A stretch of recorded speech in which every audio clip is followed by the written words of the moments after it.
So Marvel Snap took the biggest swing that they've ever taken against the menace that is tech cards. Shang-Chi, nerfed. Killmonger, nerfed. Enchantress, arguably buffed. Negasonic, nerfed. All these cards that everyone hates are incredibly gone now. And I think one of the things I wanted to talk about is how different the meta looks and then how different it doesn't look. And I think this is all, like, if you are someone like me and you're grateful that the most recent patch didn't turn the metagame into like degenerate numbers and that's the only thing that matters, or you're someone who was afraid that that is what it would do, what I will say is that you have to write a thank you note to Invisible Woman First Steps, because she is allowing people to be functional Mobius Stardust decks still. And if that wasn't possible, we would be in Mr. Negative and Hellland immediately. So it's weird, but the thing I like the most about this patch is that it nerfed a bunch of tech cards, but it didn't nerf the ones that really matter to keeping the metagame from being dog shit. That said, there is a pretty large communication issue. Now, I'm pretty plugged into Marvel Snap, so I had probably a better idea of what they were doing than basically anyone. Like, I don't know if this is breaking my NDA, but in the creator channels, they were like, hey, it would be nice if you guys could help us tell people what's going on here. And we were like, why can't you do that? Yeah. But Gerry, on the other hand... Oh, good question. Gerry, on the other hand, much more casual perspective, despite the fact that he's very good at card games. In Marvel Snap, I would say he's not nearly so plugged in. And I wanted to ask you... There have been times. There have been times when I have been, but now is currently not one of them. I'm mostly on sabbatical from like Twitter and stuff, which has been pretty good for my mental health, honestly. So you win some, you lose some. We got on today and I was like, how long is this lasting? Is this like a normal OTA? Because 2 weeks seems like a long time. And every day I log in, I'm like, nope, none of my cards work. All right, I'm logging off again. Yeah, I mean, I don't really understand why you ended up being such a Shang-Chi Killmonger merchant, but apparently it happened. Like, I don't know when that happened, but somewhere along the line, you became a crutch gamer. No, so I basically don't like tech cards because I'll play in small doses, and when you're playing for like a longer session, I think it's easier to look at, like a card like Shang-Chi and just be like, well, yes, there are some games where it doesn't do much, but in the aggregate, in the long term, like this is clearly helping my win rate. And I can remember a lot of games where I win because of this card, or it gave me the opportunity to win where basically nothing else would. But playing in such small doses, I just want to like try to build a deck that does a thing. And so any sort of like tech card just gets in the way of that. Like, yes, it will probably help my win rate in the long term, but in terms of like exploring different strategies and archetypes and stuff, it does just get in the way of things. So very often I would not play with a card like Shang-Chi. Red Guardian, I think, is fine. It's just generally applicable. But recently, I think it was honestly like the day before the OTA, I just put Shang in a deck and I won like 4 games in a row just straight up because of it. And I was just like, oh, okay, I guess I am the one who is benefiting from the shuffle true thing, the matchup queuing. I don't know. And then they just nerfed all the cards, and I was like, well, this is stupid. Why though? Like, what decks are you unable to play? I feel like I have very few options. And I mean, so one of the things that crossed my mind initially was like, oh, is there just a deck that I don't have to think about? I can just play. And I was like, oh, I can play Destroy. And then I played my Killmonger and I was like, oh yeah. So then you couldn't do that anymore. Yeah. It just impacted a lot of things awkwardly. And then, it was, playing against a lot of Mr. Negative type of stuff. And I was like, okay, fine. I will put what tech cards remain into my deck, I suppose, which was Mobius and Stardust, and I think I was playing Cosmic Ghost Rider too today. It was just like, yeah, I mean, this is still fine. I still get to interact. It's still okay. Everything is fine, but just like, why I get why you would do this. I think it's cool. I hope they get a lot of good data from it. But 2 weeks is a long time. You could do this in a day. My instinct is that, I mean, I think it's hard to draw conclusions from this, but I think the number one thing that I would do if I were going to do something like this is communicate it way better. And Right. Because I didn't know. I saw the OTA and it was like, okay, haha, robots or whatever, right? But the robots didn't tell me when it was going to end or if it was going to end. or what was going to happen. I just assume. Right? Yeah. Like they put the bit about how they're probably going to revert all these changes in Team Answers and then in kayfabe as the robots at the bottom of the patch notes. And it's like, that's actually one of the top 2 things you should tell us. Is that is going to happen. Like, that's not bottom. It's like, I think this is cool, but no one reads. Whenever I work with the Golden Gauntlet people, one of my constant pieces of feedback to them is like, it doesn't matter that you have a 14-page booklet of what the rules are here. People are not going to read that. If you want them to absorb some information, you need to say it in like 2 sentences and have it like bold and all caps. It's just not going to happen. They're not going to absorb the information, right?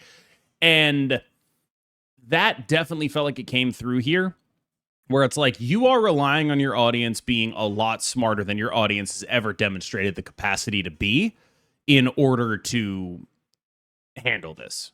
And especially in game, when you just log in and you see the patch changes, there's not even like the joke. There's no like big hacked or anything over it or anything like that. They didn't like whip up a little thing for that, which you probably should do. It just shows you the changes. And then you have to click through to like the in-app thing and scroll all the way to the bottom before you get to the part where you're like, oh, I get it. It's a joke and they're going to revert these. Who does that? I did read most of it, but because it seemed like jokey type of thing, like my eyes just kind of glazed over. Like when I normally read the OTA changes, it has good information in it. Mm-hmm. But this was just like beep boop, like, you know, stuff crossed out. And I was just like, okay, I'm trying to read this, but just can't. It's just like too difficult to get through, too painful. And it was repetitive. Comic reference here. I actually enjoyed those, but they reminded me a lot of a Jonathan Hickman lore page where it's like the people that actually read this, probably 10% of people are going to read this, but they're cool for that 10% of people. Like, I thought the patch notes are cool. It's just, I feel like I am a big believer in top line communication, where it's like the first thing everyone should know about this patch is the robots hacked us. Oh my God. And the second thing is like winky face JK. We're testing this out. We're going to revert a lot of these, if not all of them. And those are the 2 things they should know. And I don't think those 2 things got communicated very well. And I don't know how much of that is technological limitations or whatnot, but I do know that it resulted in a lot of people being mad as fuck for no reason. I wasn't mad. I was just like, yeah, this is not for me. I'll just log off, go do something else. You weren't mad. But dude, the first like 5 hours before the because like, you know, information cascades, right? Information that this was a joke cascaded, right? Like it took about 5 hours before I would say the majority of the community had a comprehension that this was a gag, a goof, a gaff. And in those 5 hours, the amount of like, holy shit, they're so fucking stupid that I saw was insane. And then not only was it like it became clearly a joke, but also everyone who was doomsaying about how it would ruin the meta, it just fucking didn't. It just didn't do that at all. It's like a totally normal metagame. Yeah, I think the first day or so was maybe not great, but logging on since then, it has felt mostly normal, except like there was a rotation of sorts. Is kind of the best way to put it, I think. Yeah, it feels like, maybe there was like a little bit of a rotation, but it still feels like Marvel Snap. It's not like, oh my fucking God, these cards. Because I think a big part of this is Enchantress is still quite good, right? So a lot of the things that like you would 5'8"? Yes, which they could keep that. Should I just be playing her instead of Cosmic Ghost Rider? I think that's like the weirdest thing. You should. You actually just should. Like, she's just that good. Card's cool though. She's just good. Like, the notable thing to me is Killmonger. I think, to me, the thing I've learned from this so far is Killmonger's time has come. Of all of these cards that are like, okay, I am ostensibly holding back something that would be bad. You know? I am holding back something that would ruin the metagame. You should be thanking me for my presence. And I think that is arguably true, right? Like, do we want a metagame where the best, like the baseline of the metagame is like Sauron nightmare shit? Is that what you want? Probably not long term at least, but it's not the end of the world to have it for 2 weeks. But I have a good screenshot of my opponent nightmaring into Red Skull with Fallen One. That was cool. My opponent's Red Skulls have been Thing First Steps, which I beat, and Claw, which I did not, are the two that I remember most recently. That's a lot. Yeah. Dude, maybe you should Shang-Chi that Red Skull. Yeah. But yeah, like I think that, like, you know, it's cool to have that around, but it's probably bad long term if that is a constant presence, because it presents a very high floor that anything new is very unlikely to get over, right? That said, Killmonger, I'm so out on him. He's not holding shit back. He isn't preventing anything from being good. Zeus still sucks. He's not doing his job. Like, if you want to argue that, like, you need to be able to stop various strategies, the one that you need to be able to stop the absolute least is fucking one drops. You do not need a tech card for those. You're going to be fine. Killmonger, I feel like, I'm not saying, like, he should stay the way he is, but I do think that I am not convinced that he needs to exist in the way that I am for several other cards. Yeah, I think it is too much. I don't know. Like, anything that has had a global effect, whether it's like Hazmat, Luke Cage, Killmonger, etc., like, it is oftentimes proven to just be like, yeah, this should probably be location restricted to some degree, you know? Yeah, so I'm not surprised. Killmonger especially has just been like, I like, the best argument for keeping him around is I like playing him to destroy my own Deadpool in X-23. Like, that's the most unique use case he has. You can still do that. The difference is, yeah, maybe your X-23 goes to a different location, right? But like, you get screwed, yeah. Not screwed, but it's worse, certainly. But I don't know. I mean, like, I don't know. I've played against Destroy decks. They get a couple bad Wolverine X-23 procs. Normally, Killmonger would be able to free them up, and he just can't. Like, stuff like that, right? Like, I think he is a valuable piece for those decks. I think especially, like, Morgan Le Fay got absolutely gutted by losing him, blowing up their own stuff, right? Like, that's... But I'm just not convinced that he is a hero on the same level of, like, an Enchantress, a Mobius, a Stardust, right? Where it's like, there's something I am very clearly preventing the metagame from getting bad by existing.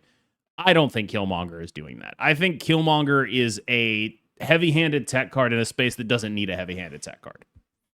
Yeah, I think so too. And I mean, it's not like it's doing it to one location still makes it function any less of a tech card, you know?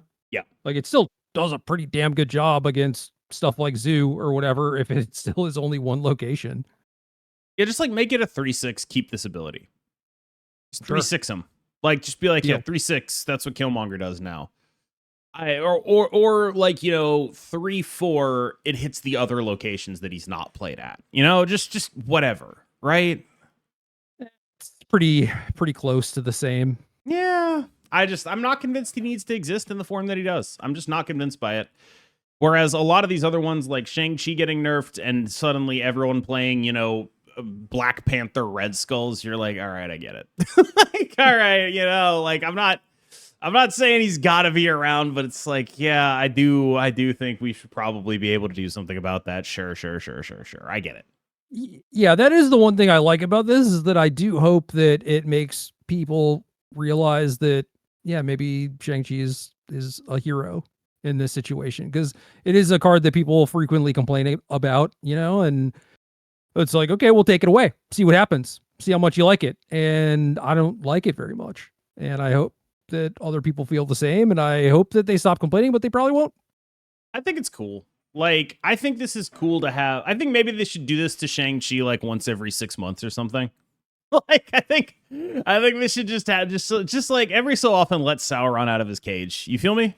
Like, just because that, like, it is cool to have around for a little bit. It just wouldn't be cool to have around for forever, you know? Yeah, but I think that kind of happens just with natural churn that happens in terms of like, oh, like, is Shang-Chi good right now? No, I will take it out of my deck. And then, No one oh, does okay, that. people are not. No one actually Probably, does that. Shang-Chi's been bad for like a couple months, and nobody takes him out of their deck. Yeah. Like, he's not been great for a while now, but it hasn't impacted his ability to exist because of the... I would argue... What I'm kind of interested in is, like, do we think that 2 weeks without Shang-Chi is going to make people take him out of their decks long term? Are they going to be like, oh, this, I actually want to do something else? Or are they just going to go right back to him? I imagine they're just going to go right back to him. Absence makes the heart grow fonder, you know? I don't know. I just think about, like, habit breaking, right? If you don't want to, like, get stuck on the rabbit wheel that is like, oh, I got to complete my dailies or whatever. Missing one day is important, and missing another day is important, right? You gotta break the habit from forming. I wonder if, like, you know, they're gonna like detox. They're gonna spend 2 weeks without Shang-Chi, and they're gonna be like, well, I could put him in this deck, but I'm not sure that I want to. Why can't Snap players be more like Commander players? In what sense? We're like, oh, I love every single card in my deck. I refuse to cut any of them. And Commander players have the easy out where they just cut lands. Yeah, sure. But like, yeah, yeah, Snap players will hold on to the safety blanket Shang-Chi, and like they'll cut their Wiccan or whatever before they would cut the Shang-Chi. And it's like, what do you think of the idea that I see advanced pretty often? I'll preface this with, I think it's pretty stupid. But people call, like, Shang-Chi and cards like it, like, crutch cards. Like, oh, if you can't win without tech, you're not even really winning. And I largely think that's, like, some dumbass shit. Where it's like, oh, yeah, the thing that beats me, that's cheap, you know? That's a cheap way to win. Like, okay, all right, sure. But to what degree do you think there are people that do that? I mean, I think that if a thing is training wheels, and if you've had good experiences with those training wheels, like it bailing you out, then yeah, I could see a reluctance to cut it from your deck. Or like when you are building a new deck, you start with that card and work backwards, or you copy a deck and then you cut a card just for your safety blanket. I understand that. So typically, I don't know. One of the worst things about me is I kind of believe that it's pretty impossible to, like, have objective truth, in the sense that, like, barring religious faith, you can pretty much just argue anything into any position, right? And so I think a lot of what people do with cards that beat them, you know, the card that beats me is cheap. Oh my God. Everyone who beats me, Right. they're just using a crutch, right? I'm special. And it's like, that's motivated reasoning, right?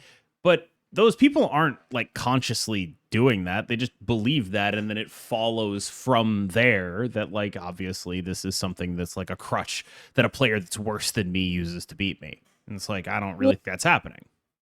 They make up the justifications because they don't want to take responsibility and admit fault. Like, oh, Right. maybe I am the failure here. Maybe my opponent was better than me or whatever. Maybe I could have even played around that and I chose not to. Which And I will so- not sit on an ivory tower and judge people for doing that, because I do that all the time, right? To me, motivated reasoning is like a core part of what the human condition is. Like, everyone does this, you know? That's being human. That's just how we work. And it does make me less willing to believe in, I would say, objective truth the more I see this through line in basically 100% of parts of our society, where you have the conclusion of, you know, I am perfect and good and can do no wrong, and my enemies are, like, ontologically evil. And then everything just happens to perfectly line up with that every single time. well, I thought it, therefore it's true, therefore it just stands to reason that everything would Right. line up Right. with it, right? There are no fallacies here. Yeah. Like it's just, I guess I guess it's just not how I used to look at the world, but it certainly feels like everything can be interpreted either good or bad that we do, and it's not really up to you how that stuff gets interpreted, if that makes any sense. Like, Yeah, I mean, you can't really control how people are going to react or judge your actions. I at the very least try to do things in a certain way where I will be judged in a way that I want to. You know, it's like I could switch lanes in traffic in a lot of different ways, right? I could choose to do it very fast and not signal, or I could choose to wait for an opportunity and use my signal and do it safely or whatever. It's like you're doing the same thing, but in a way that, you know, one way you will be judged more harshly. And I certainly am very cognizant of that sort of stuff. I think that's a really good example, though, because you go to a big city and you drive like an asshole, right? And then everyone from that city is like, well, actually, if you don't drive like an asshole, you're wrong. Like, actually, everyone here drives like that, and you are being unsafe by not doing that. You're the one who's acting out of the norm here, you fucking polite freak, right? That's genuinely every city in the entire continental United States. I try to avoid city driving, and you're not wrong about that. Like it's just the exact same thing happening there, where it's like, actually, me being an asshole is correct in this case. In fact, you not being an asshole is morally incorrect and actually endangering lives, Jerry. Actually, well, you know, you see, it's the same thing. There's certainly something to be said for learning how to speak the local language, whatever that may be. For example, I have friends in Boston, and I think the way that they handle learn to speak that language. Well, I was going to say their way of communicating their friendship and appreciation and love for each other is a thing that I struggle with. It does not really, I don't know, seamlessly mesh with how I may want someone to show their love for someone else, where it's like you call them a fucking moron. It's like, well, that just means I love you in Bostonian. And it's just like, okay, that's weird to me. But like I'm trying to learn. I'm trying to be accepting and understanding of that and not be too critical of it. Stumbling through like a series of slurs and invective and then looking at your Boston friends like, did I do that right? Like, yeah, basically. Like, they're like, oh man, yeah, we love you too, you know? I'm like, yes. Just 75 consecutive words we have to bleep. And you just like give puppy dog eyes to, I'm imagining Rob Gronkowski here. Like, did I do good? Yeah, like, can you imagine the Christmas cards you get every year? Like, this is the thing just that like hang on my fridge. Someone pointed out, I think last episode or 2 episodes ago, the topic of slurs came up a bunch on this podcast, and it's weird. And they're right, because this is now the 3rd episode in a row that the topic of slurs has come up. Well, you love the fact that like Barnacle is you're enamored by the fact that Magic created its own slur. Yeah, I am. It is fascinating to me that like that existed, and I there's something fascinating to me about like the way words develop. Here's one. Did you know that the new Fire Emblem trailer came out? And I saw it. There's a character named Theodora, and there's a character named Dietrich. There was already a Theodora though in a previous Fire Emblem game, right? Probably. I would imagine like there's probably a Dietrich too. Like there's not a lot anyway. Those are the same name, just from like different time periods. Theodora is the female version of Theodoric, right? It's like it was like a more Latinized name, but like Theodoric the Great was like an Ostrogoth king of Italy after the fall of the Roman Empire in like 480 something, right? Over about 700 years, if you sort of take Theodoric and you take that name and you ask like a German in the year 600 to say it, they'll say like Theodoric. And then gradually that becomes like Diodric and then Dietrich.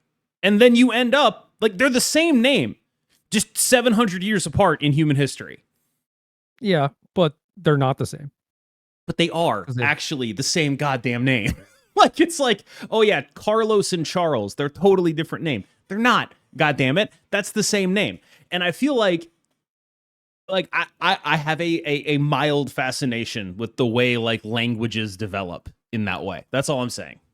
Like, yeah, I consider like subculture languages to be something that's fascinating to me, but like just generally the development of language is very cool. Yeah, I don't know. You look at something like the Melee community early on, and it's just like they just use normal slurs, you know? And they had another famous bee though. Are you familiar with my bee? John? No, oh, no. John. That's a totally. They did have a yep. John. They also invented their own slur. But are you familiar with my bee? No Johns is just incredible, honestly. Yeah. But seriously, are you familiar with my bee? Are you not familiar with that incident? I assume that's my bad, but it is. It is. It's not. It is. It famously. There was an old guard Melee player, chillin' dude, who was like, "You new guard player, you fucking suck shit. I'll beat your ass." They did a money match. He got his absolute shit kicked in. And like this is streamed. He famously just walks away and goes, "My bee." So like they did rap videos attacking each other. This was like a whole thing. Okay. Like it was like a whole thing, and then he's just like at the end of my bee. And so like that's a very famous, mildly related bee moment. But yes, no Johns. They invented their own. A lot of subcultures seem to do that for some reason. I gotta watch your stream again. I haven't in quite some time. I used to be a very regular watcher. It's not like I'm watching someone else. You're depriving me of whole pennies of ad revenue. Yeah. Yeah. My bee. My bee. But yeah, anytime someone complains, I'm just gonna become a no John's bot. That's all I'm gonna do. I'm gonna bring it to Snap. You should probably explain no Johns for the people in our audience who aren't, I don't know, 100 years old. Yeah, I mean, there's a Smash doc on YouTube. It's 9 episodes. They're like 30 minutes long, so it's roughly 4.5 hours runtime. It's pretty good. There are some slurs and some misogyny and okay, whatnot look, man, just go watch this 4.5 hour documentary about nerds from 2006, and you'll understand the context. I mean, watch the first 30 minutes. If you don't like it, bounce off. You know, I'll give you your money back. Yeah, but go ahead. They talk about the concept of no Johns, which is you say this in response to someone complaining about anything, like, oh, my controller didn't work, or like I lagged, you know, whatever, and you're just like, no Johns. It's basically just like, shut up, stop being a baby whiner. And I love that because the community just policed itself. And it meant that if you were someone who just made up these excuses for why you lost rather than accepting responsibility, you got shit clowned by everyone. And it's glorious. Like, we need to bring back shame. Been saying no, I'm King John, dude. We can't do that. Yeah, and I guess it started because there was a local whose name was John. So the lore goes. Yes. And it was just like, yo, stop being like that guy. Yep, that guy that's really annoying and we all hate. Yep. I'm King John though, because everyone who's ever beaten me is cheating, right? 100% of them. Yeah, you can tell because they beat me. I don't understand what's so hard to understand about this. I mean, I understand that sometimes you're kidding and sometimes you're not. But yeah, I feel like when I stopped making excuses, I got a lot better very quickly. And this was the beginning of this era was like me still making excuses to people. Like people would be like, "Oh, how did your round go?" or "What's your record?" And I would come up with the excuse that I would have told them before, but like internally, I was actually self-examining. And then eventually it got to the point where like I could then I was comfortable or like self-assured enough, arrogant enough maybe at the time to be able to just say like I fucked up. Like here's what I did wrong. This is maybe kind of an interesting situation that you can learn from, right? I do say that I fucked up a lot. I do. And that's fair. That's what I'm saying. It's like you recognize that like you can make mistakes, and then someone, you know, says like, "Why did you lose?" or whatever, or they expect like you lose a game and they expect like this big announcement of like what happened and why, where did I go wrong, and you're just like, "Oh, my opponent's probably stream sniping me." Yes. It's kind of funny. It's low hanging fruit. It's easy. It's like, boom, click play, on to the next one. Bang. Only possible explanation. Nothing else has ever happened. But yeah, like I hardly want to look down on people who make excuses. I'm the king of excuse makers, you know? But that's sort of why I think of it as like not necessarily fundamental to the human condition, but fundamental to, or at least something that must be fought against in your life. If you are not fighting it, you are. So let's fight against it. Let's not perpetuate it necessarily, and I don't know, try and be better ourselves, try and set a better example, be a better role model. My next stream title is going to be King John. Yeah. Yeah.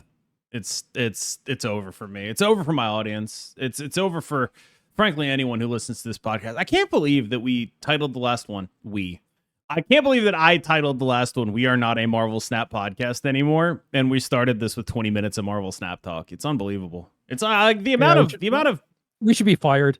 Yeah, it's kind of impossible how bad we are at our jobs of not talking about Marvel Snap, but I unfortunately do kind of want to talk about Marvel Snap a little bit more in the context of how did you find Bastion, or did you just simply not play him? I added him to a V-hand deck, and it was kind of what I thought. It was mostly like a clunkier Frigga, but like there were some high rolls mostly involved with Kahori, where it was like, okay, I could see, you know, why this is good and why you may want to include this in your deck, even if a lot of the times it's like in your hand and you just choose to not play it. Like you have better things to do. But I think the deck really needs a second V-hand type of card more than it needs like a second Frigga, you know? And at that point, it's like maybe like the Invisible Woman decks are in more of a need of a second Frigga than V-hand is. I don't know. Or even I didn't try it there. Then the OT they don't even play first Frigga most of the time. No, okay. But you know who is in need of a second Frigga? It's Dakin. Dakin is in need of a second Frigga. That one actually works. I've played against a bunch of Bastions out of the discard deck. That's true. Yeah, like that one where you're just like, here are all of my goddamn swords. Here's what's happening.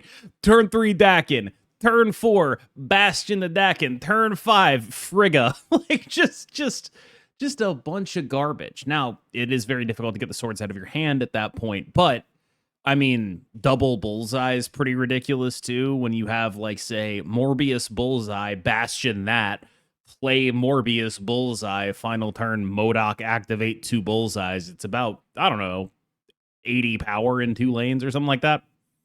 Yeah, roughly 1 billion. Yeah, it's not really irrelevant what the number is. The point is you win. Like, you just win by about 1 trillion if you have a swarm in hand. But yeah, that's actually the deck that felt like it needed it the most, because there's just kind of a lot of bad cards in that deck. And all you really want when you have your good cards is more copies of your good cards. Yeah. And that's it. Yeah, and I mean, that deck has more than just a V-hand to copy, right? It's like you could copy a Morbius, that's okay. Mm-hmm. Copying Bullseye, copying Dakin, all that stuff's fine. So, yep. Makes sense. You just copy whatever your 2 was and then whatever your 3 was. And, you know, that's like Dakin Collector, Morbius, Bullseye. You get 2 of those, and then you do that. Like, that's pretty much it. Whatever they are, you're good to copy them. And it's better than whatever other card you would have been running in the deck anyway. Like, oh yeah, nice Gambit in your MODOK deck. Great job. That's really going to be relevant, right? Like that kind of stuff where it's just like the deck actually is 10 cards, but we have to have 12 in it. And that's where Bastion is shining for me. Word. Anywhere else, or is it mostly No. just there? No, it just literally just, I mean, it would be in Cerebro 3 if they didn't just like take Cerebro 3 out behind the woodshed and kick it in the face 5 times by getting rid of not only Killmonger, not only Juggernaut, not only Negasonic, but also Cosmo. Like the big pitch for Cerebro 3 was effectively it's a Cerebro deck, but it plays those 4 cards.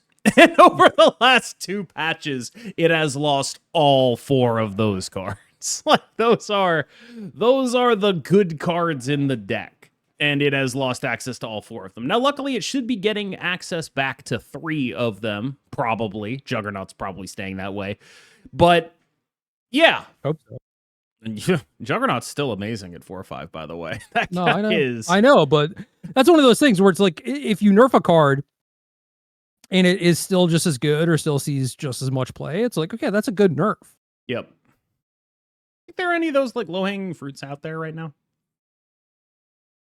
I mean, I think there are a lot of like buffs you could make to cards that are like that. Yeah, Where I it's agree, but C0 that wasn't play, the question. See 0 play, buff it, still see 0 play. Nerfs. I don't know. This OTA is completely thrown me. Like it feels fake to me, and that's kind of why I don't like it. I do hope that they learn a lot from it. I've seen that sentiment around where it's like this just feels fake, and I just like I don't really understand why it would feel any faker than any other patch. I'm like, all right, because presumably they're going to revert it, and then whatever we have done during this time is irrelevant. That's why it's fake. But whatever you've done on any ladder season becomes irrelevant the next time a season starts. So that's not true, because whatever I have learned, I can then continue doing that. You know, think about how many people there are where like maybe they don't buy the season pass, or the card of the first week is like not a thing that they're interested in or whatever. Like they are continuing to just play the same deck that they were playing before. So even though new series starts or new season starts over, like it's still a continuation for them. I suppose I can see that. This is a brand new format. Sure. And then it's going to be, what I'm wondering is how are people going to react if and when they undo all of these? Are people going to be happy, or are they going to be like, fuck, you should have kept it like that? Like, I mean, that's kind of the interesting part to me is day one, there are a lot of complaints because it is a lot of change and people are resistant to change. I understand that. But are those same people then going to be like, oh no, we kind of liked it? Because I don't know. I feel like I think it's non-zero, and I don't think that everyone is going to be like that. But I do think that there are some amount of people who went from like day one, this sucks, I'm never playing again, to day 10. Okay, I actually do kind of like this, but they don't voice that change. They're not like, oh, something flipped in my brain and now I'm enjoying this, and like maybe here's why, and I just thought I would give you that feedback. They'll, I don't know, maybe find something else to complain about, which is sad. I do think it's important to acknowledge the role the internet plays as just like a sort of amplifier of negative opinions, right? Like it's just a lot easier to react to a big opinion that's like phrased loudly. I sent you the guy who was saying that it was offensive for them to release a joke patch on 9/11, right? And you said something to the effect of like he's just reaching so hard for something to throw at second dinner that he ends up like, you know, sort of getting out over his shoes, so to speak, right? Where it's just like you get so caught up in like the war or the battle, the intellectual combat you are engaged in, that you don't recognize that your feet have left the ground and you've started floating in space, vibrating with rage, right?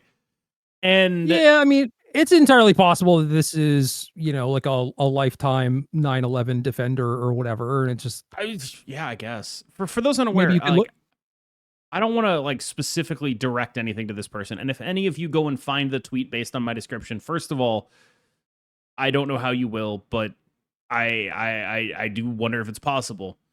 But please don't harass this person. Like, what the hell would no.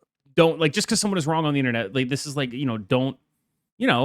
don't feed the animals at the zoo. You know what I mean? Like let this person go be wrong in peace. Don't do anything negative to them. But I do want to like what they said was basically like, you guys are so fucking stupid. I can't believe you made a fucking joke patch on 9/11. Literally go fuck yourselves, right? Like that was the response to the patch or something to that effect. Yeah, it's aggressive. Like, Yeah. Is just everyone everywhere supposed to just not do anything? I was trying to figure out what the Like, connection was. Like, is it that we're not allowed to make jokes on 9/11, or is there something salient about this patch that relates it to 9/11 in a way I cannot perceive? robots are mechanical and I like the couldn't figure it airplanes out. were mechanical, and I don't know. The best I could get Oh, to was, this is a patch where they are, making some pretty aggressive changes that they might not know the results of. And, I'm not even going to do like the whole bit here. I was going to be like, Shang-Chi is the Mujahideen. Like, that's where I was going with that. It's not worth it. I'm just going to drop it and be like, all right. But well, yeah. Here's the thing is that, okay, 9/11, I would assume then that this person is American, but on any given day of any week, what? I just like it didn't even occur to me that they couldn't be. Well, okay, so here's the thing. On any given day of any week, there has probably been some tragedy that has happened in some country that Marvel Snap is localized in. It's true. And if you want to even focus on America, I mean, one of the things that we were kind of casually talking about before we started recording was school shootings and how plentiful they are. And Bad. I mean, yeah, like on any date, it's just like, how dare you do this sort of thing on the anniversary of like end school shooting? And it's like, yeah, there are tragedies that happen like all over the world all the time, and we can't just cease doing anything in remembrance of every single one of these things. Now, you might argue that like 9/11 is bigger than these. Okay, sure. But like the point still stands, like companies are going to continue what they're doing and not necessarily adhere to like every single tragedy that's happened throughout the course of history. This is only tangentially related, but I learned this, and it's one of the most insane like stunt on these hoes moments I've ever seen, which is in the year 1071, there was the Battle of Manzikert, which was largely when the Eastern Roman Empire, the Byzantine Empire, lost control over Anatolia, what is now Turkey, right? And the Turks were able to enter that range, migrating from the east to the west, right? In a westerly direction. Later, much later, after the Turks had established, like their various empires, right? And as you may know, Constantinople, the capital of the Byzantine Empire, is now Istanbul, the capital of Turkey. They built a mosque, and the mosque's minarets were 107.1 meters tall to commemorate 1071, which is one of the most insane. Like, I am stunting on dudes from 900 years ago ass moves I have ever seen in my life. I don't know what it is that reminded me, like, that like made the connection in my head, but I just like, that is an absolutely insane thing to do. That is one of the most absurd things I've learned about in my, I guess you'd say recently I've kind of really been on like a Byzantine Empire history kick. And I don't really know why, I just have been. But it's really striking to me, like, the ways in which Rome permeated European society, and we imported many of those ideals and all of that stuff, right? Like, all of that stuff. Like, you learn about Charlemagne in, like, European history class or whatever. But what you don't learn is that the point of him being appointed emperor is like a specific disputation point with the emperor of the Byzantine Empire, the continuation of the Roman Empire. the name emperor like meant something specific in relation to like Christianity at the time. It's like it's a whole fascinating thing. And what I keep coming to is like, I can't believe how lucky I am to be born when I was, because holy shit, every life I read about from like, let's say 1950 and earlier is the worst shit on earth. Like, people like are talking about like how bad America is and how bad things are for us. I'm like, yeah, you know, they're bad, but like, dog, like, I cannot count how many blessings I have to be born when I was. I cannot count them. I get to have running water from a faucet. They would have killed for that shit in the greatest civilization of the ancient world. They would have killed for plumbing, dude. They would have killed for that. Like, it's definitely something that strikes me as I make my podcast that isn't even really about video games anymore. How lucky I am to have the life that I do. Yeah. Whatever we want. We're not even shackled. Yeah. By Second Dinner and Marvel Snap. Unshackled by Marvel Snap. Also, how dare you lob anything at Second Dinner when they gave you Iron Patriot on January 6th, you know? It's so funny, man. How did nobody to say that they're un-American? To even insinuate that, how dare you? Yeah, that does rock. We've gotten like largely, I think, less political on this podcast recently. Like, I do think that's true, and I think a lot of what I blame for that is the Byzantine history kick I've been on. You still get to sprinkle that with a little bit of like Eric Adams lore, so right. But it's like I haven't really been like hugely political recently, largely because I feel like, not for the first time ever, but like for the first time in a real way, I am reckoning with the sort of currents of culture that made us what we are. And that's not to say I have like any special insight or whatever. It's just crazy that this shit actually happened. You know what I mean? Like, it's actually insane. Like, for example, everyone will talk about, you know, the history of like Israel Palestine is a hot button topic. And to be clear, I am not going to voice an opinion on this in this context because I don't want you to clip me out of context. But like, this is the Byzantine Empire is the empire that defines what the words even are. Like, it was called Judea, and there was a revolt which was put down by Titus of the Vespasian line, I believe. It was Vespasian's kid in like 70 AD. They burned the temple. That's the burning of the second temple. And they renamed the province Syria Palestina so that it wouldn't be named after the Jews anymore. Because the Jews were like, we can't do that.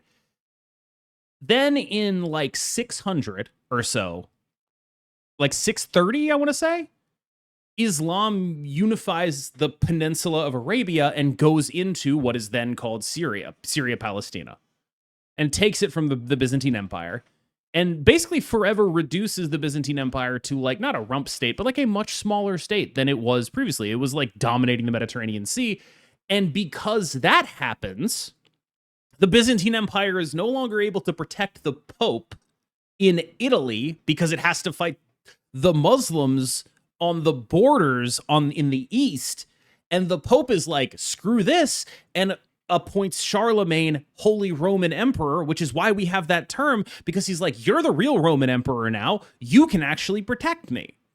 And basically, like, this is all sort of one series of interconnected events that still informs how we exist today, which is absurd.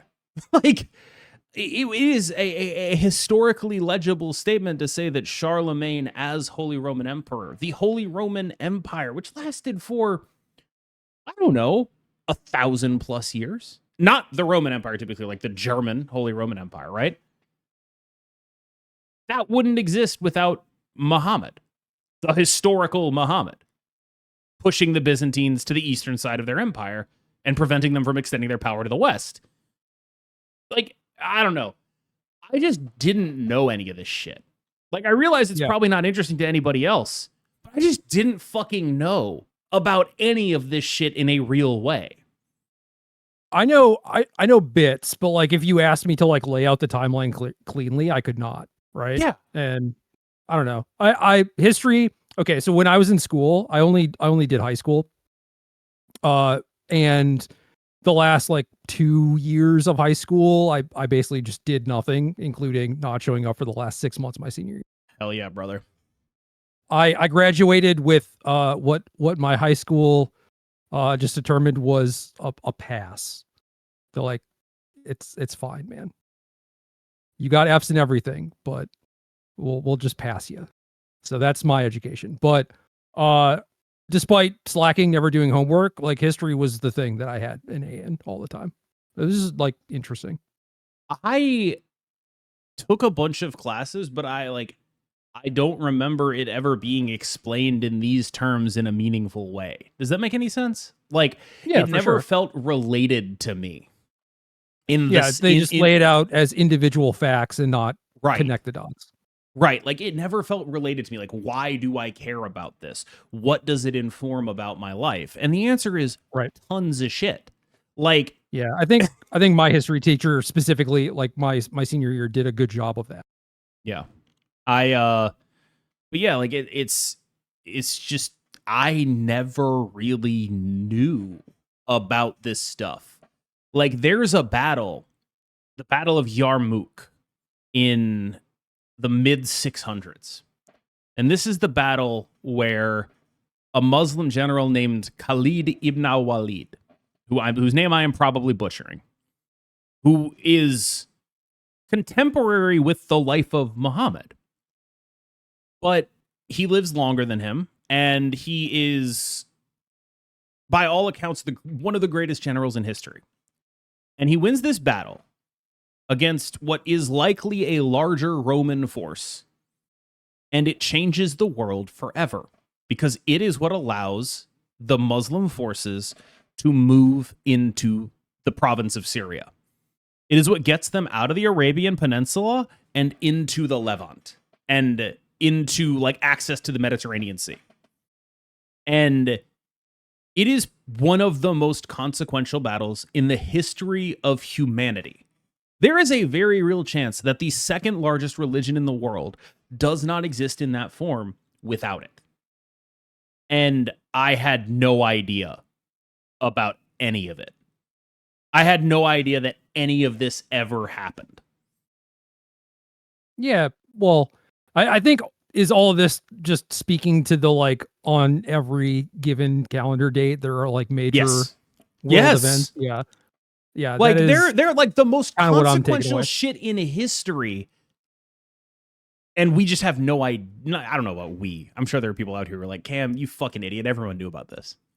But well, certainly there's like the history professors who are like, well, you fucking nerd. You look at you entry level motherfucker, name dropping Yarmouk and Manzikert like it means anything. You don't even know about the contemporary, the Byzantine exaggeration of Manzikert. You don't even know about that. Yeah. Like you still call them the Byzantine Empire, which is actually not how they referred to themselves. They called themselves Roman the entire time, despite the fact that they spoke Greek.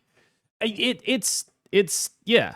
I'm sure there's like a history professor out there who's like, you're a moron. But I'd like to believe that they're actually just happy that I learned something. They're probably just doing this, when you're like going off and like, yeah. But like, here's something that like I never really thought about. Why is there a place in like the Balkans called Romania? Right? Like, what's up with that? That's what the Byzantines called their empire. They called it Romania, Roman land. That's what it means. Mm-hmm. That's why. Like, that's why it's called that, right? Like, it's just a bunch of shit that I never in a million years learned in the American education system. Like, why is that called that? Oh, okay, I guess that's why that's called that. It makes sense now. And across the world, history happens every day. Yeah. There are just so many things like that where it's like, no, I just tell you that this place is called Romania. And that's it. Yes. And it's like, well, okay. But like there's a story there, right? Surely. Yeah. Like, why is Iran slightly different from other sort of like Arab Muslim countries? In large part, that's because Iran was the seat of the Sasanian Empire, the like contemporary rival of the Byzantine Empire before it was subsumed by the Rashidun Caliphate under, by the way, the same general Khalid ibn al-Walid.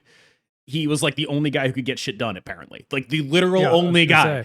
Like he went into Persia, he took over Persia. They were like, all right, can you go take over Syria now? And then he went into Syria and he did that. It was just like, he was the only guy who could ever get shit done in that entire time period, it seems.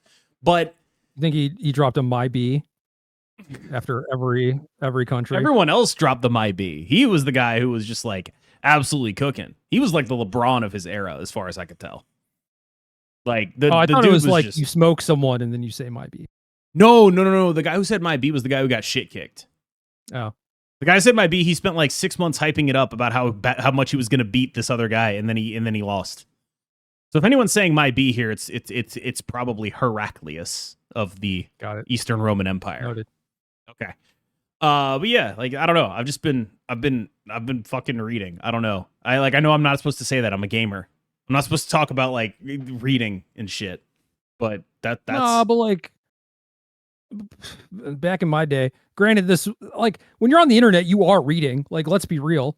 You're not like, consuming novels or whatever, reading nonfiction, but like I wouldn't say you're getting educated, but you are reading. And back in my day, before the internet had many fanciful websites and everything was just built on GeoCities or Angel Fire and was just walls of text. What? Angel Fire. Just real. Oh man. Oh yeah. Because everyone remembers GeoCities, but I don't know how many people remember Angel Fire. Good lord. Yeah, it was like the same but worse. Yeah, it was just shitty. Certainly didn't last very long. I don't know, like nerddom went hand in hand, like gaming and reading, like those were like the same thing to me. Yeah. Sorry for subjecting you to my special interest, by the way. Do you have a special interest you'd care to subject me to in return? I mean, I could, but we could just do the KM episode, No. I mean, we'll do that at some point, but I do want to hear. I want to make this one at least reciprocal. I was doing some work this weekend, and I had on the original X-Men cartoon show just in the background, and I blasted through seasons 3 through 5, and then I was like, I think it just makes sense to rewatch X-Men 97, and I did. Banger. My sleep schedule is all kinds of messed up because I stayed up till like 10 a.m. trying to finish 97, because I was like, I'm not going to go to sleep at like episode 6 or whatever. And then I was going to chase that with like X-Men Evolution. I was like, well, let's keep this party going. But then my Disney Plus account kicked me off. So instead of watching that while I would do stuff, I would just do stuff in silence and then take a break to play Lunar 2 Eternal Blue. So, X-Men question. Because I never watched the old X-Men cartoon. I missed a shocking amount of like 90s kid signifiers for someone my age. I would get up on Saturday. Like, this is the only good day of my week, and it only lasted for like an hour, where it was like Power Rangers into X-Men, and that was it. And then there was like 3 months of the year where I was conscripted into child labor from my grandparents, where I would have to go to the farmer's market, which involved waking up at like 2:30 a.m. on Saturday and then working until like 2 p.m. And so I would miss Saturday morning cartoons during that 3 months, and it was awful. There were eventually times where like they would allow us to bring a TV, and then maybe if it was not super busy, I could like go watch one show or the other, but never both. Which one did you pick? Oh, X-Men always. Every time? Yeah. When I watch it, I'll think of your childhood trauma, Thanks for that. I appreciate there's much of it. Contribution to the X-Men mythos in my head. You sent me a picture of just like the description of some random ass motherfucker on Wikipedia or the Marvel Encyclopedia, and it was like hair green, skin purple, and you were like, who is this? Like, I would fucking know. No. The physical description was like, sometimes has elongated arms. Yes. Skin purple, notable physical features, sometimes has elongated arms. And he was like, who is this? And I was like, Nocturne? And he was like, no, you idiot, it's Gorgeous George. Who the fuck is Gorgeous a key George? a key member of Mr. Sinister's Nasty Boys. Duh. They were called the Nasty Boys? Oh yeah.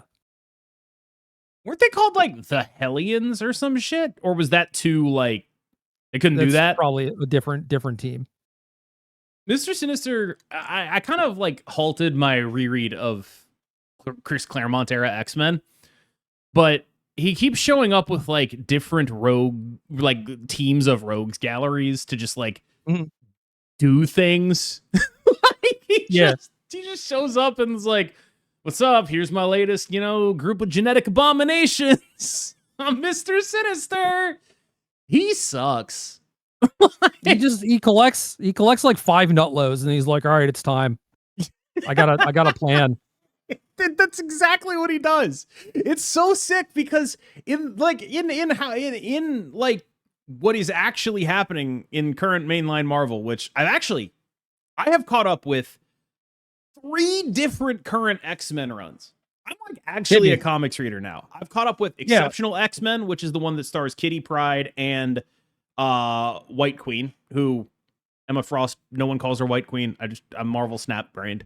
I've caught up with the mainline X-Men, which is Cyclops' team, and I've caught up with Rogue's X-Men spinoff as well, which I believe is Uncanny.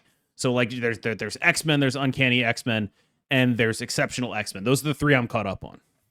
Did they reboot Uncanny X-Men at some point, or like what number issue are they on?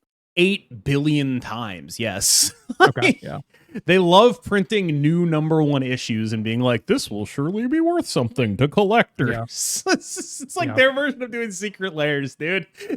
They fucking love it. They love doing new #1s with like variant covers, but like they are addicted to it. They love Secret Lairs. It's funny to me that they still do that, because there was a very long time where people would continually just get hoodwinked by it. And they just kept buying whatever variant or whatever, like new #1, it would get canceled after 5 issues or whatever, and would be worth nothing, be worth less than the sticker price. And they're still just like, I'm a collector, I gotta catch them all. Yeah, I guess I actually just am a comics guy now. I keep up with like 5 different comics. I read the X-Men's, I read the Ultimates, and I read Ultimate Spider-Man, and it's like, fuck, I guess that's what I do. If I wasn't a, filthy pirate, I might have a pull list at my local comic store. Yeah.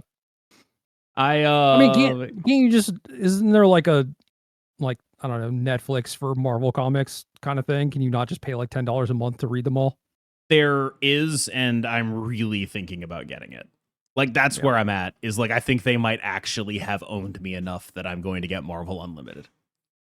I can't imagine a world where I could just play unlimited gacha games for $10 a month, Well, the thing is, what bothers me is what I would want from it is largely a good phone interface. And I've heard mixed reviews on Marvel Unlimited's phone interface. And that's largely it, right? So I'm just going to be reading on my computer. Look, I make no bones about it. The internet has made it incredibly easy to consume media for free.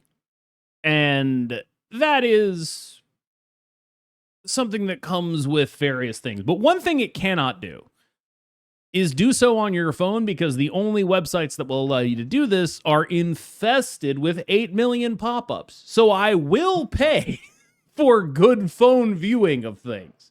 I will do that because, it's dark out. I want to go to bed. I need to read, but I don't want to actually turn a light on. My phone is great for that. I would love to be able to do that. And I definitely can't read comics on it now because my phone will get infected with what I can only assume is the techno-organic virus.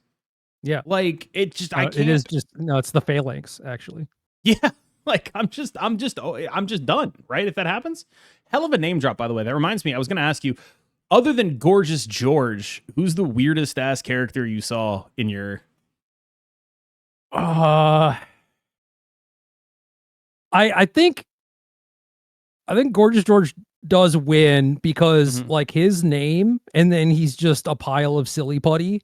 He's just not attractive at all. And then I just wanted to like read some of the backstory of some of the characters that were coming up, and then it just sometimes has elongated arms just made me lol a little bit. Me too, dude. Check this out. Check this out. Look at that. Whoa, my arms are elongated. Look at that. Gorgeous KM. We need alliteration though. Yeah. Cute KM. There we go. With his elongated arms. Yep, that's me. I sometimes have elongated arms, dude. I'm like an X-Men villain. I can do it. Who is the weirdest? I don't know. Like they do so many cameos, and a lot of them I recognize, where it's just like a character running around in the background or whatever, where it's like I don't remember noticing this. I'm sure I did, but like Pixie was in X-Men 97. I don't remember noticing that either. Yeah, it was just for like a couple different, like one scene specifically, but like a few different panels where she's just like running around with Leech. And I don't know, it was cute, but they do a lot of stuff like that where it's like maybe I remember who it is, maybe I don't, or it's like that person is familiar, but I don't remember their name. For some reason, random keeps showing up a lot in different places. You can't escape it. You can't escape the RNG, dude. No. And it was just like, okay, well, here he is on Asteroid M. Here he is, like, maybe with the Morlocks. Here he is, like, somewhere else. And it's just like, this guy just gets around. They never name him. They never give him any lines. You know, he's just, like, there blasting stuff. Hell yeah, brother. I have a weird relationship with this medium because, like, I gotta tell you, after playing Marvel Snap, you go back and you watch a Marvel movie and you're like, oh my god, there's like 5 actual comic characters in here, but you never recognize them as comic characters because they were played so straight and so gritty and realistic. Like, they have George St. Pierre playing Batroc in Captain America movie, and it's like, okay, that's stupid. I love George St. Pierre. I'm an MMA fan. I'm a fan of Batroc. He's supposed to be a goofy, weird Frenchman. He is not supposed to be an MMA fighter. He's supposed to have like an incredibly weird mustache and go wee and have like a beret and shit. Like he's supposed to be like he's supposed to be like funny. George St. Pierre is not funny. I don't know, man. Like it's just I don't know. I really enjoyed the Batroc that we got in the Gwenpool comics, where he's just like very self-aware about being like a D-list villain. Where he's just like, look, this is what the life is like, dude. This is what it's like to be a D-list villain. Like he's basically giving her a tour of like how to be an NPC. It's sick. Yeah. Like I like he's that like, guy. I am right on the border of NPC and D-list villain. And he also shows up in the Black Cat serial that I liked, the Jed McKay one, where he's there for like an episode. If I recall correctly, what happens is he shows up, he and Black Cat hook up, they go rob something, he leaves. That's what Batroc should be doing. Like suave, sophisticated criminal shit, right? Like sneaking in and like heisting diamonds or whatever. That's his vibe, not I'm George St. Pierre. I'm sorry. It's bad. They got it wrong. Did you see like the Kate Bishop show? And I think he was in Deadpool. Actually have not watched it. I read the comic it was based on. Swordmaster. Like how they portray him in the MCU shows is kind of like that. Where he's just like he's dating someone's mom or whatever. I don't remember who. It might be Kate Bishop's mom or something. I don't know. I don't remember. It was just like you're like silly, eccentric, like European guy, and then ends up like having a sword and being a criminal. And I'm like, is this a guy? And then I look him up, and it's like the most recent picture they have of him is from like some 1970s comic or whatever, where it's just all kind of like busted art. Where And he's it's just just like a Zorro ripoff, like very clearly a Zorro ripoff. Yeah. yeah, Zorro, but French and therefore evil or whatever. Sure. And I don't know. It was just like, why is this guy here? Why is this the guy that you? This is like the MCU canon that you tap into.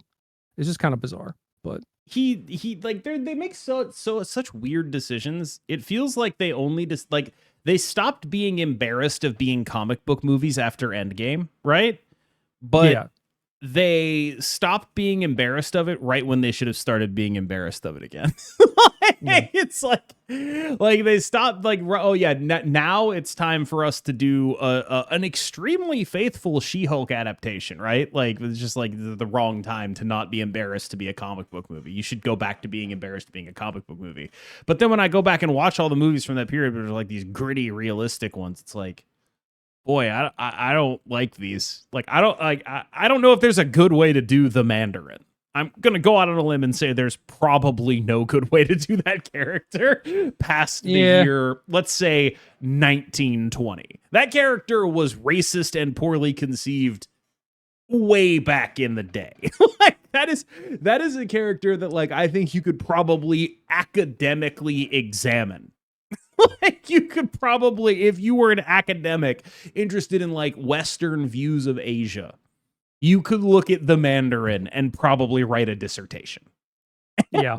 Like, I do not think that is the kind of guy they should have adapted. But if you're going to doing it the way they did, I think it's bad. I think they should have just not done it. Just don't do the Mandarin if that's what you're going to do. Like, just don't do that. Yeah. Agreed. I have a, childhood nostalgia for X-Men. And so I watched all the X-Men movies, and I don't know, I'd watched like a bunch of like Batman movies and stuff too. And they're all pretty bad. It was definitely not what I wanted to see or whatever. But in the X-Men's case, I made it a point to see all of them just because I wanted to, And it made me kind of sad, but also kind of happy. And then the MCU stuff started coming out, and it was like, all the Avengers, like Cap, Iron Man, whatever. And I don't much care for that stuff, at least like the era where I was reading comics. Like those characters were always very boring to me. Mm-hmm. So I just like didn't see the movies for a very long time. And then when I can watch them for free and I'm very bored at some point, it's like, okay, fine. I'll watch a Captain America movie. And it's like, okay, this was actually better than I was expecting. And that was kind of how like phase one of the MCU went for me, was just like, okay, yeah, I'm pleasantly surprised actually. And then phase two or whatever the hell we're on now is just like, man, this, okay, whatever. Yeah. It's just like, I felt like Endgame was like one entire thing. Maybe it was not. I don't know. It was 3. That was 3 phases. Okay, sure. Yeah. So post Endgame specifically, like what you're talking about, I'm just like, God, this is so bad. And like now I just have more time, I guess, and I'm at home a lot. And I have something on in the background all the time, and occasionally have access to Disney Plus, so I'll put something on in the background, right, that I haven't seen. I don't really like rewatching things either, so it's like I'm watching a bunch of this MCU stuff. I'm just like, yeah, it's getting like kind of bad again. This is like, I don't know, Batman with Mr. Freeze in it, like that kind of bad. Dude, I'll tell you what movie did it for me, where I was just like, I don't know if this shit is for me anymore. And I think these were back to back, but someone who's a nerd can probably fact check me on this. I think it was like a back-to-back run of Ant-Man Quantumania into Thor 4. And if anything's going to break you of seeing movies, I think Thor 4 is a good case for it. Thor 4 was not great. Based on the like trailer and stuff for Thor 3, I was not excited for it, but that was one where I was like, okay, it's less bad than I thought it was going to be. And then Thor 4 was just bad. But the Ant-Man one specifically, I just hate. And I will only watch if there is nothing else on. Like I've seen everything else. I don't know. Like the gap is not even necessarily in quality. I mean, it is in quality, but it's also just like they finally made one good movie. They made one good creative decision, which is Thanos is the protagonist of this movie. And they are wholly unable to replicate it. Everything is so short term. They spend 7 years doing Thanos, and now they're jumping from guy to guy to guy because they just don't know what.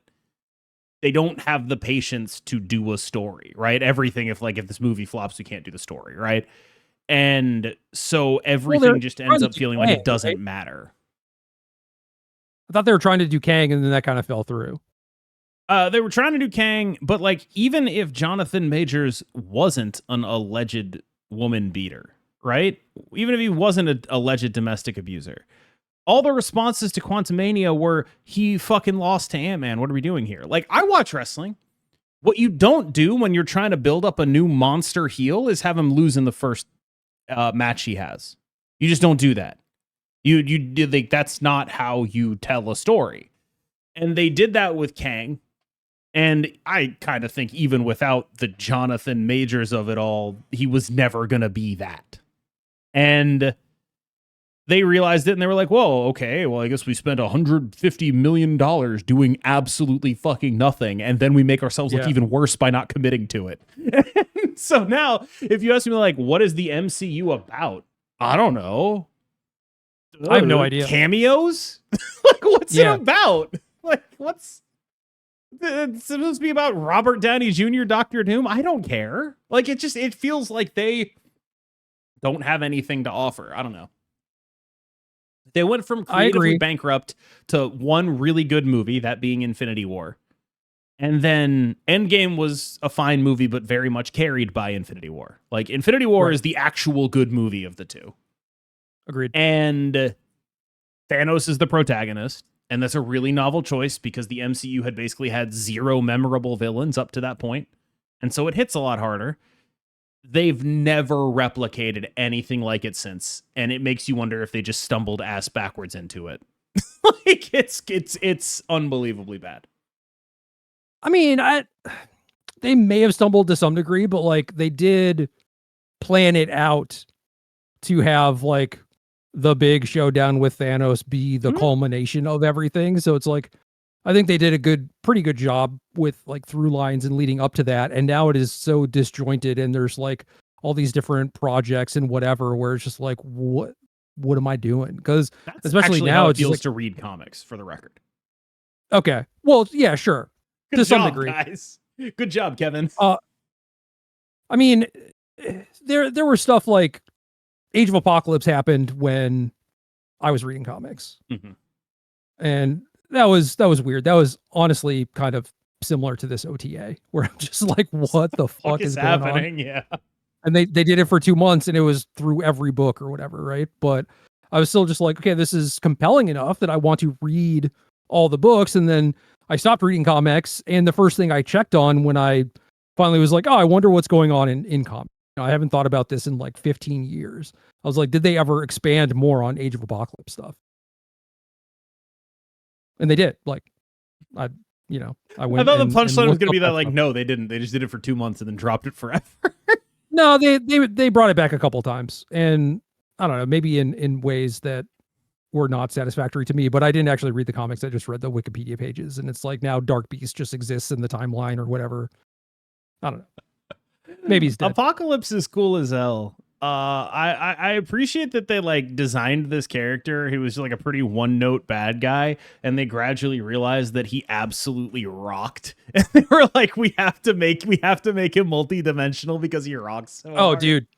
Him in the show is so bad. Really?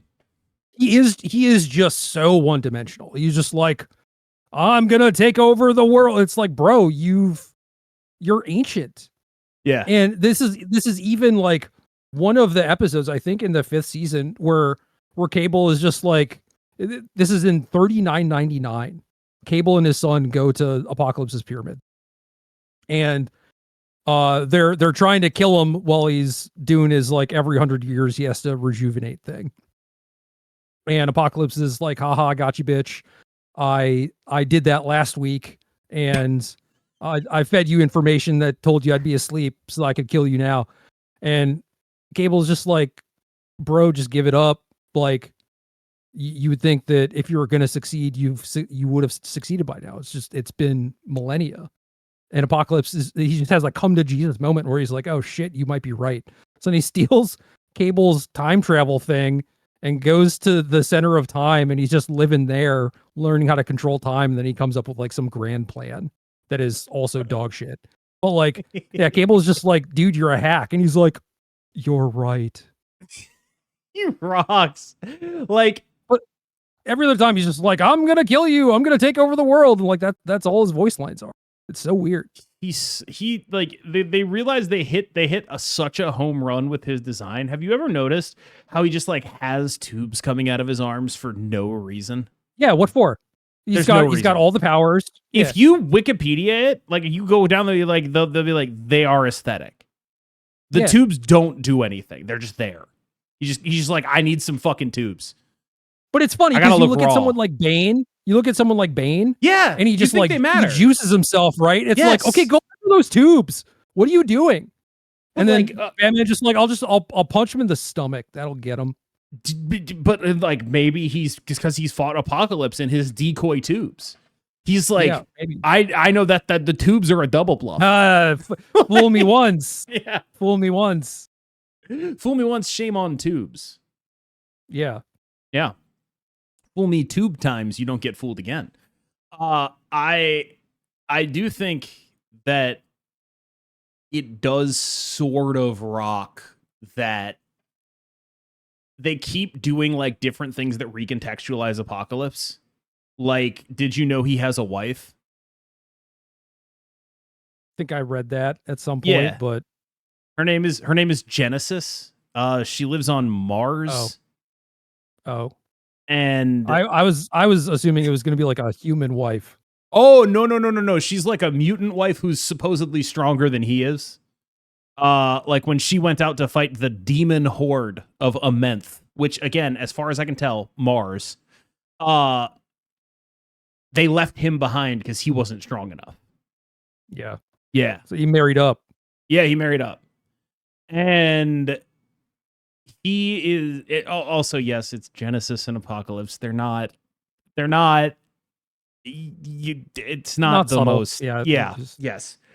But yeah, it like basically like they left him on, they sent him to Earth or whatever to like make mutant kind fit to win the war with the demons or whatever. It's very weird. A lot of the Aracco stuff is so fucking weird. So his wife predates him being on Earth. Yeah. So his origin story is now that he is Martian. It's a planet called Aracco. Okay. I think it is Mars. I'm not positive. Like the X-Men that is set on it is called X-Men Red. It's a pretty good comic, but it's basically like a sort of feudal fantasy planet governed by mutants. And it's like the mutant home world or whatever. It's super weird. I'm not clear on the metaphysics of it. So 97 has a cliffhanger that I forgot about where half the team gets sent back to ancient Egypt and they encounter like a more humanoid in Sabanur, and then the other half goes to like Cable's future with Mother Ascani. Yeah. And I forgot about like the humanoid apocalypse thing, and it was like, oh yeah, I wonder where they're gonna take this, because they went from, you know, the actual 1996 apocalypse just being like so one-dimensional, and then I think 97 doing a much better job of like portraying characters. But yeah, I mean, they add a lot of depth to Apocalypse in the comics, but then every so often someone remembers like, oh yeah, he's a giant blue asshole named Apocalypse who has every mutant power. Why would I have him be a good guy? Like, why would I have him be like morally gray? And so he'll just show up and like punch the shit out of everyone and be like, I'm evil again. Like that's his thing. Currently Cypher, the mutant who speaks a bunch of languages, is Revelation, the herald of apocalypse. That's what's happening in the main line right now. He keeps dreaming about apocalypse and doing stuff of that nature. He could also speak and make people listen to him. Like he has the word of apocalypse in his mouth. Aracco is terraformed Mars, yes. Yeah, it's Mars, right? Like it's Mars, right? What I'm not clear on is the relationship between Aracco and Krakoa and whether they were like pieces of the same thing or at some point one of them went to Mars. And so I don't know if it's technically fair to call Apocalypse a Martian because there's a bunch of other shit going on. But yeah, basically he's a Martian. Aracco, see also Krakoa and House of X and Powers of X. Aracco, the island that fights like a man. Yep. Aracco is a sentient island. Okay. Yeah, it's a whole thing, right? It's the war Krakoa. Krakoa, of course, the island that walks like a man. Aracco is the war Krakoa, effectively, but it's like a whole other island. It's like war. Aracco is a sentient island created several thousand years ago in the South Pacific alongside its male counterpart, Krakoa. Okay, that's when the mutant island of Okara, ruled by Apocalypse and Genesis, was split into by annihilation with the Twilight. Jesus Christ. Yes, he's not Martian. He's just like, that's where Aracco ends up, is on Mars, but he's from Earth. Okay? Technically. Genesis' sister, Iska the Unbeaten. Oh, she rocks. Her power is the coolest shit of all time. She can't lose, but that means that if there is no way to win, she will immediately betray you. So she just like constantly switches sides. Her mutant power is she can't lose. This is exploited in the comics by Sunspot wants a certain outcome to happen in a fight, so he bets her the other direction. Yeah. And she can't lose the bet, so the guy he wants to win wins. It's a whole she rocks so hard because it's like really cool power, not thought out in any way. They have to specifically remove her from the story because it would get too confusing. So partway through the story, she just fucks off and like forms her own third faction, which is just her. And no one can do anything about it. Can't lose, except has a weakness to reverse psychology. Literally. Yeah. She rocks so hard. She is the coolest character they made by a large margin out of Aracco. I'm a big fan of Iska the Unbeaten. She's one of my favorite Glup Shittos. It's just I love the concept of being like, I am the unbeaten warrior. I go to war against the demons. Oops, my bad. We can't win. GG. I'm a demon now. Rocks. That rocks, dude. GG, go next, guys. Sorry. That's like saying that I am lifetime undefeated because when lethal damage is on the stack, I concede or whatever. Like, you've never beaten me. I've retreated. Yeah. She's the retreat for one queen. Yeah. She rocks, dude. Win rate 1,000%. Cube rate -7 cubes per game. He's so sick. Iska the Unbeaten, incredible Glup Shitto. Like, I've learned a lot about Glup Shittos in my time with X-Men Red. There's a whole group of Glup Shittos. There's even like a Glup Shitto Thanos named Uranus, who I don't want to call him Uranus, but that's who he is. He's like Uranus, right? He's like Thanos' grandfather. And him being released for an hour just devastates the entire planet. Like he shows up for an hour and shit kicks everyone on the good guys team and then fucks off forever. It's just like they even have a Glup Shitto Thanos. He's an Eternal. Yeah, he's like the Eternal. Cool. Yep. I'm reading all about Aracco. I have a lot of favored Glup Shittos from Aracco. There's a dude who is a mass of worms. Like that's his body. He's worms. There's another dude who's just an eye. Is that Maggot or is that someone else? Totally different guy. Wow. There's a dude who's just an eye. There's a Nightcrawler knockoff. There's a guy named Tarn the Uncaring, who is in a seat of government despite being named Tarn the Uncaring, who is like their Mr. Sinister, basically. Like they have one of them too. It rocks so hard. It's such like a very it's a very fun and out there concept with a lot of like genuinely relatively ambitious ideas that all end up looking kind of like Tarn the Uncaring. Like it's so sick. There's a guy who is made entirely out of adamantium. They were like, Wolverine, eat your heart out. Here's this other guy. His skin is adamantium. What's up, idiot? How did that happen? Who is this guy?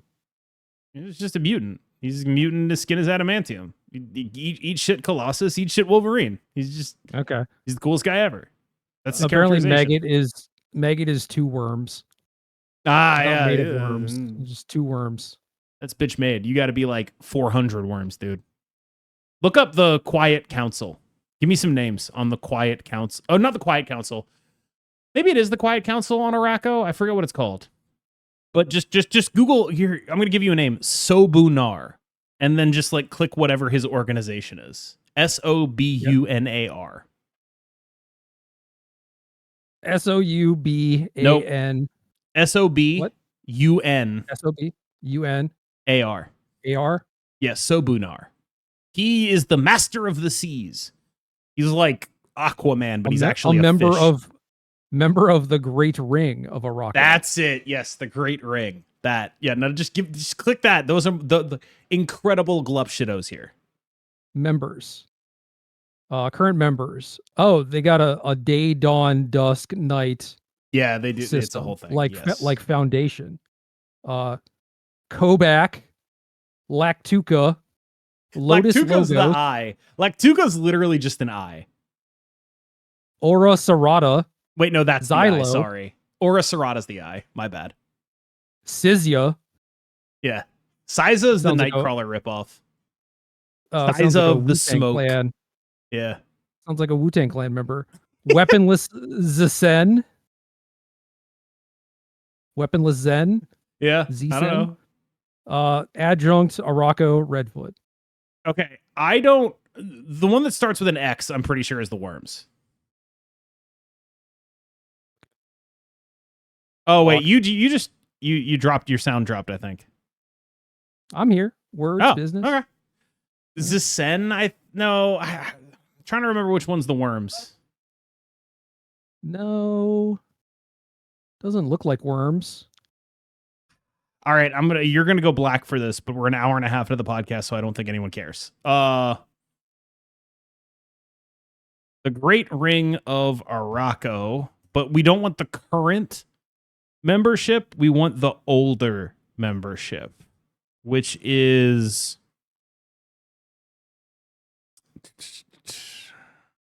former members. Expand. Yeah. Genesis, Idol, Iska, Lycian, Orden.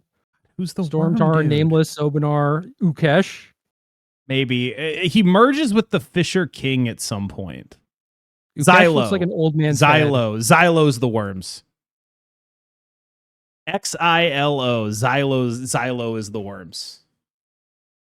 That's my boy. He's just Worms. Everyone, by the way, everyone we are talking about is like in Marvel canon, one of the most powerful existences on any planet. These are all like Omega level mutants. And one of them is just like an eyeball and one of them is just like worms. It rocks. One of them is an old dude's head. Yep. It's there are just a lot of really good, really fun swings there that I enjoy that they went for it. Like, I'm familiar with the context of Fisher King mythology, like that in the story of the Grail, he is the keeper of the Grail, a man who is made in the like mythological sense of the term, a man who is made lame by a wound, who cannot function. That is the Fisher King. He is the man who holds the castle of the Grail. And he serves like a sort of mythological function at the conclusion of the quest. I don't know how the hell it relates to this comic character named after him. It feels like a very loose interpretation here. Because, yes, he is a guy with a castle who in mutant terms is lamed. He has no mutant powers, right? But I feel like there's probably supposed to be more of a connection there. It's just like, nope, that's it. That's as far as we're taking that symbolism. Yeah, I don't know. I mean, it does sound like a lot of these folks may not be entirely fleshed out. They rock. Like, I really enjoyed reading X-Men Red because it's just all like whacked out shit like this. This is like just the kind of shit that they would do back in the 60s. I feel like, where it's just like, who's that guy? Oh, he's the Silver Surfer. What the fuck do you mean he's the Silver Surfer? Right? Like these guys are all kind of like that, I think. Genesis first appearance 2020. Yeah. These are all new people. They were like, what if we decided to like take big swings the way they used to when they were all dropping acid and then not drop acid?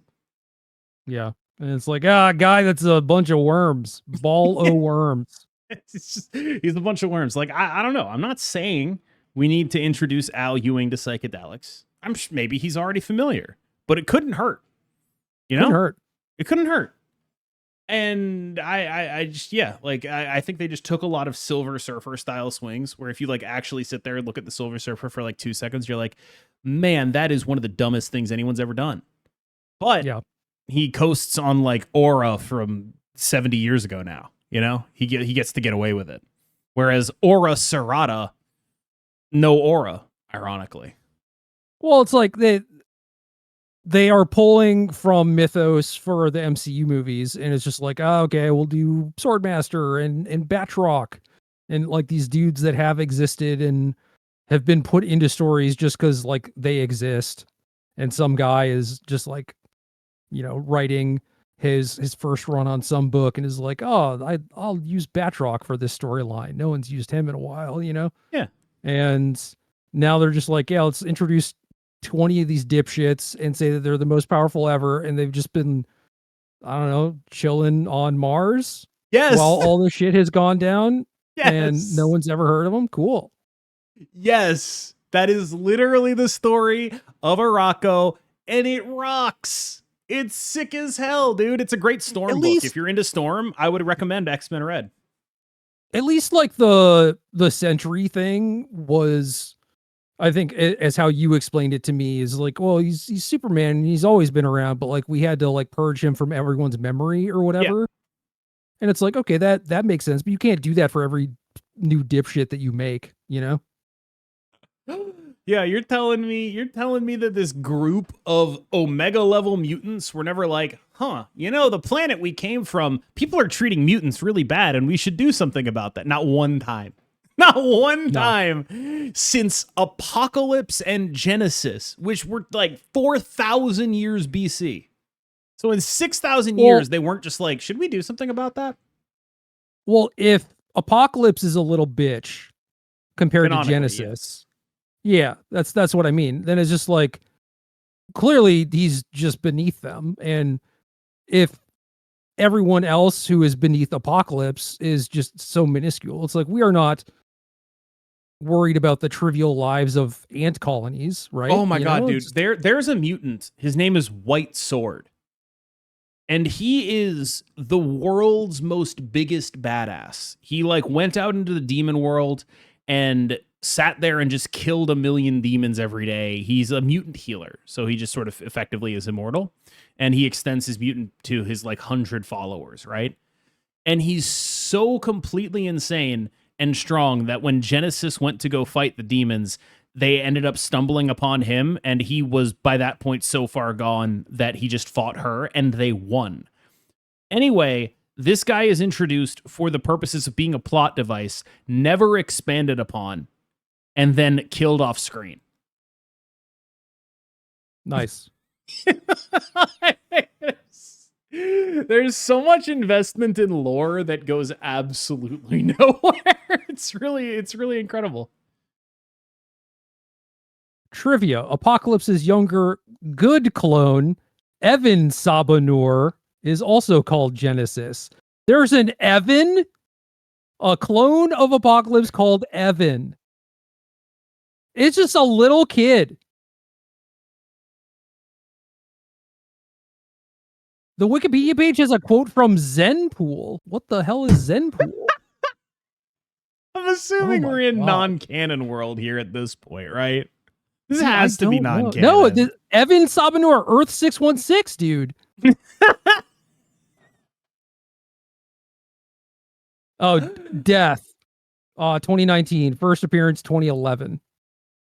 Damn. R.I.P. Evan. Marital status. R.I.P. Evan. Imagine dude, that. This is we're gonna put this. That's the title of the episode. R.I.P. Evan Sabanur. Dude, Yeah. like, holy shit. That's insane. How dare we put out this episode on the date of Evan Sabanur's death? No, apparently he died in June. What can you give me a brief summary of Evan Sabanur? Phantom X killed the young Apocalypse. He, unbeknownst to his team, gathered some blood from the corpse while he closed the boy's eyes using the world. Yeah, Phantom. That's Proper Phantom noun. X's power. Yeah, he's got a whole A thing. scientific facility shrunken down to the size of a palm. He created a new child who is guarded by Ultimaton. Ultimaton? Okay, so the world whatever. is like a sort of accelerated evolution place that they chucked all the Sentinels into to sort of evolve them, basically. So Okay. in Phantom X was introduced in, I believe, the Grant Morrison run. He is Weapon 13. His power is like guns, hypnotic suggestion, and a symbiotic bond with a spaceship. Okay. He's I don't know, he's like a French multimillionaire or whatever the fuck. Like he does a bunch of weird shit. He's somewhere between Batroc and Deadpool in terms of like his characterization. But very, very much tied to the Sentinel program. And I think it just rocks that he's like, I'm gonna go chuck a young Apocalypse into the accelerated aging thing. Okay, so with Apocalypse dead, Archangel ascended to replace him.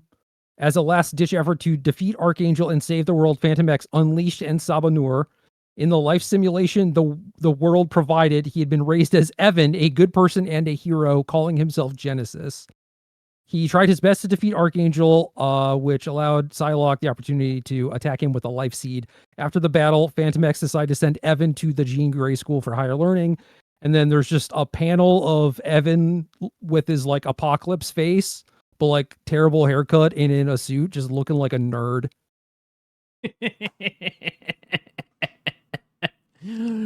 Evan Sabanur getting raised by Phantom X. God, what a terrible parent. Like, I don't think he's like I gotta top see how he 10 died. bad dads. Yeah, you got to tell me what happened to Evan Sabanur. I'm very invested in his journey.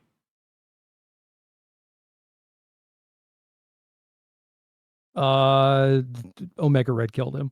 The end. Really? Man, they jobbed out Evan Sabanur. That's crazy.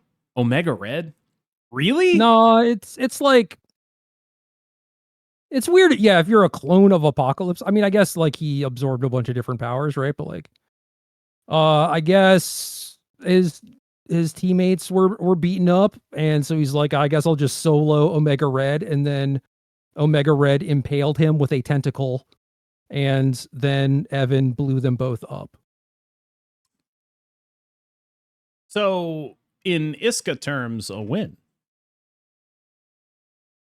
So you never beat me. Tie. I just It's a I just tie, retreated. Yeah, no, you didn't beat me. You didn't beat me. I'm unbeaten. Attributes. Evan's powers are not completely developed like Apocalypse, as he is still a young Apocalypse.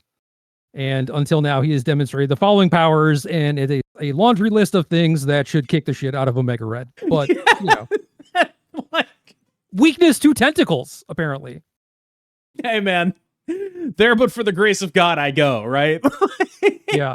That could be any of us. Weakness Abilities, to tentacles. gifted intellect, weakness, insecurity. Yeah. Weakness, insecurity, comma, tentacles. I feel like that's a great place to end the episode. I appreciate the journey we've gone down of just like X-Men Glup Shittos for like a solid hour. Evan wears size 8 shoes. Damn, how old is he supposed to be? What the fuck? Dude, I don't know. That's baby feet, man. But like, what if he's 7 years old? He's got size 8 shoes. That guy's huge. That guy should play basketball. Dude, what are you doing out here fighting Omega Red? The Lakers need a center. He looks like a teenager. I don't know. Oh. I think size 8 is pretty small for what he is. Sure. Just saying, it's not like he's an infant. I imagine like an 8-year-old. The Mojo babies fighting Omega Red or whatever. No, I was imagining like an 8-year-old. I was imagining, like an 8-year-old with a bowl cut. Sort of in my head. Like Akira. I think you kind of nailed the bowl cut, but I think he's like 12, maybe. Sure. But yeah, that was sort of where my head was at. Where it was like, when I'm thinking of Evan Sabanur, I'm thinking of like Akira. That's the image that comes to mind. R.I.P. Evan. Yep. R.I.P. Evan Sabanur, the title character of this episode, who I learned existed 15 minutes ago. Shout out to the writers of X-Men, because as much as we like rag on this, there's entertainment value here. Come on. Like, was it the intended entertainment value that they meant? I don't know, but I frankly can't believe that you would suggest such a thing on the date of Evan Sabanur's death. How dare you? I can't. Yeah, how dare you?